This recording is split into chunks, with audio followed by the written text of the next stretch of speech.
सभी को नमस्कार। जय हिंद, जय भारत।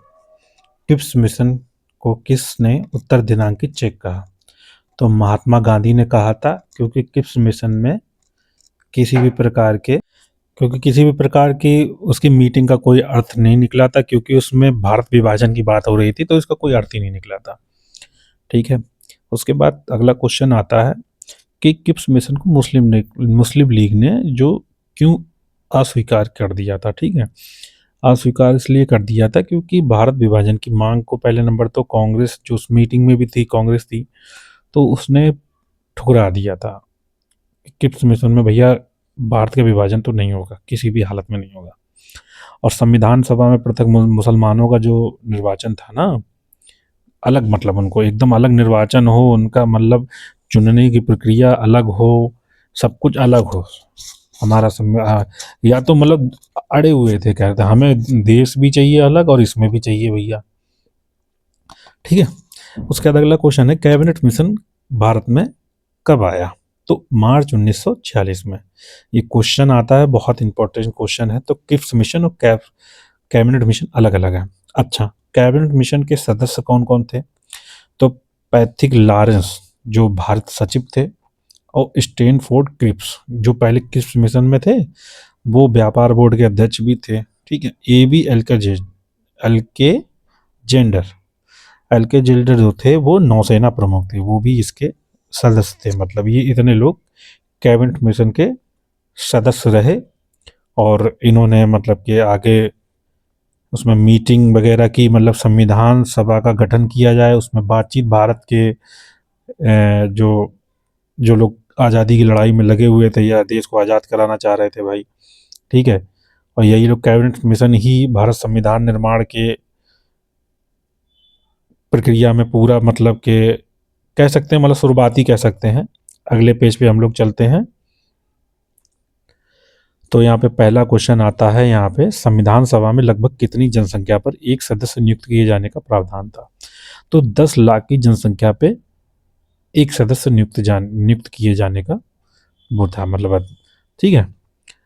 अब अगला क्वेश्चन आ गया है, संविधान सभा का निर्वाचन किस पद्धति के थ्रू किया गया है?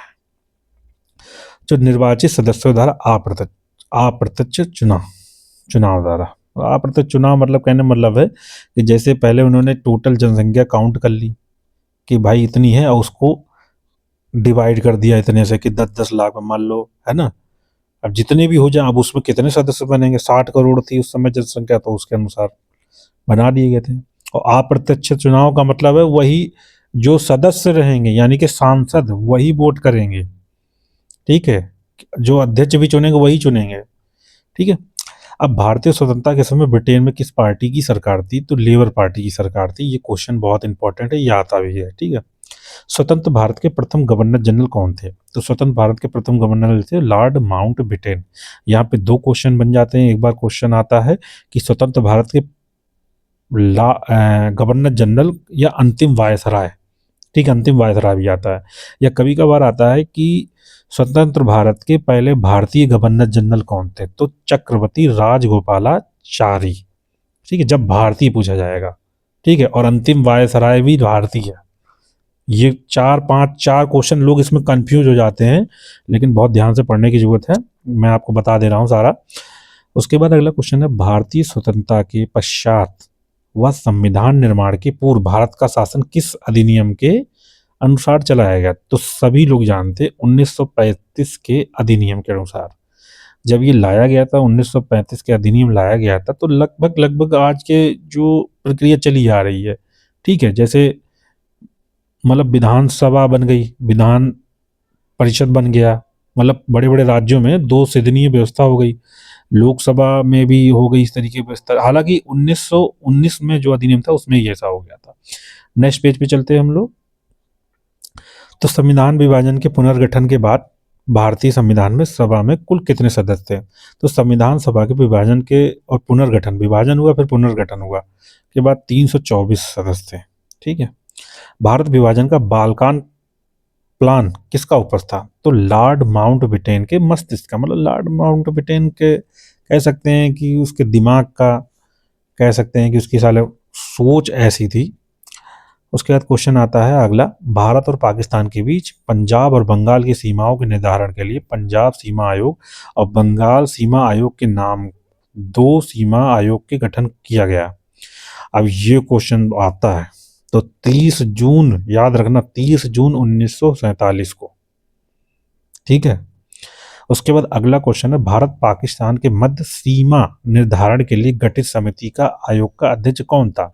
तो सर रेडक्लिफ, ठीक है। आज आपने सुना भी होगा भारत पाकिस्तान के बीच में कौन सी सीमा है, तो रेडक्लिफ है। तो इनके रेडक्लिफ एक आदमी के नाम है, ये मतलब ये एक अंग्रेज थे, उन्हीं के नाम है, ठीक है। अब भारत मंत्री यानी कि भारत सचिव का पद कब समाप्त किया? पहले भारत सचिव का पद होता था, उसमें ब्रिटिश अधिकार में भारत सचिव का पद होता था, ठीक है। अब इसका क्वेश्चन जो है ये है, अब इसका आंसर जो है 1947 में भारत स्वतंत्रता अधिनियम द्वारा, मतलब जो 1947 का जो डिक्लेरेशन ऑफ इंडिपेंडेंस अधिनियम जो है वो, उसके अनुसार जो ये भारत सचिव का पद था खत्म हो गया था, ठीक है। भारत सचिव का पद हो गया था भाई, अब स्वतंत्र हो गए थे, उसके बाद संविधान निर्माण की प्रक्रिया शुरू हो गई थी, ठीक है। सारा सब कुछ मतलब सारी मतलब एडमिनिस्ट्रेशन जो था वो भारत के हाथ में आ गया था पूर्ण रूप से, कि अब हम ही बनाएंगे सब कुछ और हमारे मामले में कोई हस्तक्षेप ना करे, यहाँ के लोग ही अपने नेता को चुनेंगे और आपसे हमें किसी प्रकार की कोई भी आवश्यकता नहीं है। और इसमें कई क्वेश्चन आगे बनते हैं, जैसे रेड क्लिफ वाला था, तो रेड क्लिफ वाला आप लोग बहुत ध्यान से रखिएगा। और ये भारत और पाकिस्तान की ये वाला बता रहा हूँ मैं, जो 30 जून 1947, ये बहुत ही इम्पोर्टेंट क्वेश्चन है और ये आता है, ठीक है। इसको नोट कर लीजिएगा अच्छे से। अगले पेज पे हम लोग चलते हैं, तो अगले पेज पे हम लोग आ गए हैं। तो इसका पहला क्वेश्चन बनता है, ब्रिटिश सम्राट के देसी रियासतों का प्रभुत्व कब समाप्त हो गया? तो जाहिर सी बात है, जब 1947 में हमें आज़ादी मिल गई थी, तो ब्रिटिश सम्राट का देसी रियासतों पर प्रभुत्व मतलब जो अधिकार था उनको, मतलब सुरक्षा देते थे ना ये लोग, जो देसी रियासतें थी जैसे जूनागढ़ थी, हैदराबाद थी, ये सब मतलब जो भी थी जितनी राजपूताना वगैरह जो भी था। अब अगला क्वेश्चन आ जाए, 15 अगस्त 1947 को 26 जनवरी 1950 तक भारत का राजनीतिक दर्जा क्या था? तो ब्रिटिश राष्ट्र कुल के एक अधिराज का मतलब यानी कि कार्यकारी परिषद के अध्यक्ष लॉर्ड माउंटबेटन सिर्फ 15 अगस्त 1947 से 20 जून 1948 तक ही थे।